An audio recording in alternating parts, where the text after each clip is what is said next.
All right. Thief of Always, we are going to just do one chapter today. We're going to do chapter 19, and that is called Dust to Dust. And there's our photo. All right. There we go. Okay. Rictus was waiting at the top of the stairs. His smile was sweet. His words were not. "You're a murderer now, my little man," he said. Do you like the feel of Mara's blood on your hands?" "He didn't kill her," Mrs. Griffin said. "She was never alive. None of you are." "What are we then?" Rictus asked. "Illusions," Harvey replied, ushering Mrs. Griffin and her cat past Rictus to the front door. "It's all illusions." Rictus followed them, giggling insanely. "What's so funny?" Harvey said, opening the door to let Mrs. Griffin out into the sun. "You are," Rictus replied. "You think you know everything, but you don't know Mr. Hood." "I will in a little while," said Harvey. "Go and get warm," he told Mrs. Griffin. "I'll be back." "Be careful, child," she said. "I will," he told her, then closed the door. "You're a strange one," Rictus said, his smile failing a little. His face, when his teeth no longer dazzled, was like a mask made of dough. 2 thumb holes for eyes and a blob for a nose. "I could suck out your brains through your ears," he said. Gross. All the music gone from his voice. "Maybe you could," said Harvey, "but you're not going to." "How do you know?" "Because I've got an appointment with your master." He started toward the bottom of the stairs, but before he reached it, a dark figure flitted in front of him. It was Jive, and he was carrying a plate of apple pie and ice cream. "It's a long climb," he said. "Put something in your stomach first." Harvey looked down at the plate. The pie was golden brown and dusted with sugar, the ice cream melting in a sweet white pool. It certainly looked tempting. "Go on," said Jive. "You deserve a treat." "No thanks," Harvey told him. "Why not?" Jive wanted to know, turning full circle on his heel. "It's lighter than I am." "But I know what it's made of," Harvey said. "Apples and cinnamon and—" "No," said Harvey. "I know what it's really made of." He looked back at the pie, and for a moment it seemed he glimpsed the truth of the thing, the gray dust and ashes from which the illusion was made. "You think it's poisoned?" Jive said. "Is that it?"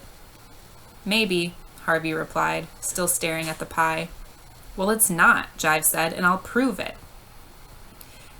Harvey heard Rictus make a warning sound behind him, but Jive didn't catch it. He plunged his fingers into the pie and ice cream and delivered them to his mouth in one swift motion. As he closed his mouth, Rictus said, "Don't swallow it!" Again, too late. The food went down in one gulp. An instant later, Jive dropped the plate and began to slam his fists against his stomach as if to force the food up again. But instead of half-chewed pie, a cloud of dust issued from between his teeth. Then another, then another. Half-blinded, Jive snatched at Harvey's throat. "What have you done?" he coughed. Harvey had no difficulty shaking himself free. "It's all dust," he said. "Dirt and dust and ashes. All the food, all the presents, everything." "Help me," Jive said, clawing at his mouth. "Somebody help me." "There's no help for you now," came a solemn voice. And real quick, this is the picture that's on that page.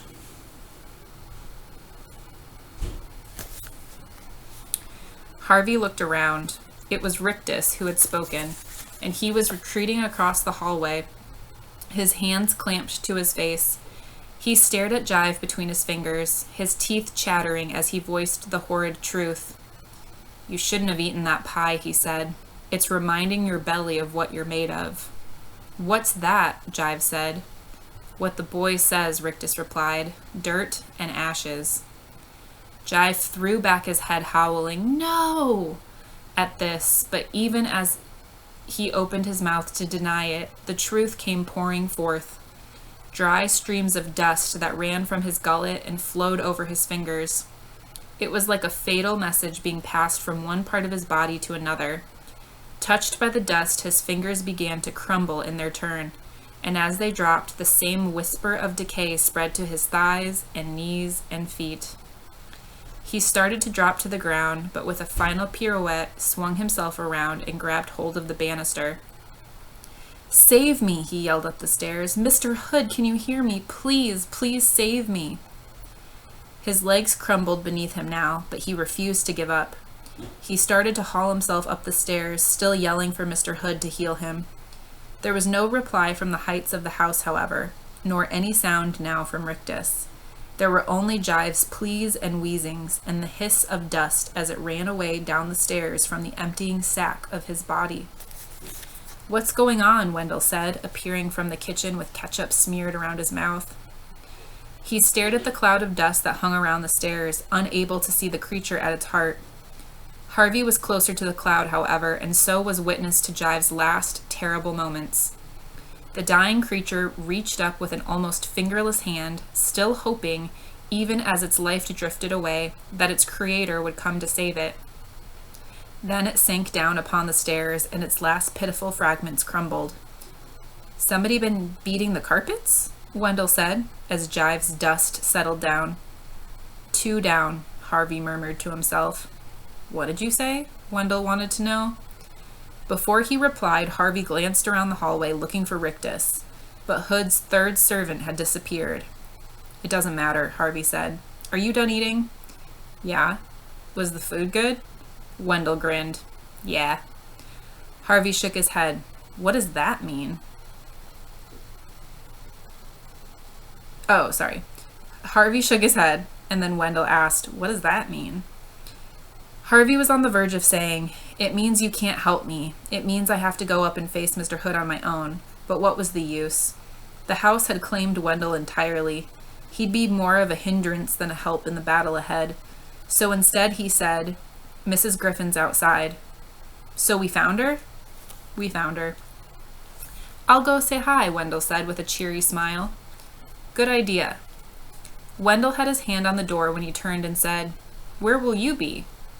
But Harvey didn't answer. He'd already climbed past the heap of dust that marked Jive's demise and was nearing the top of the first flight on his way to meet the power that lay waiting in the darkness of the attic.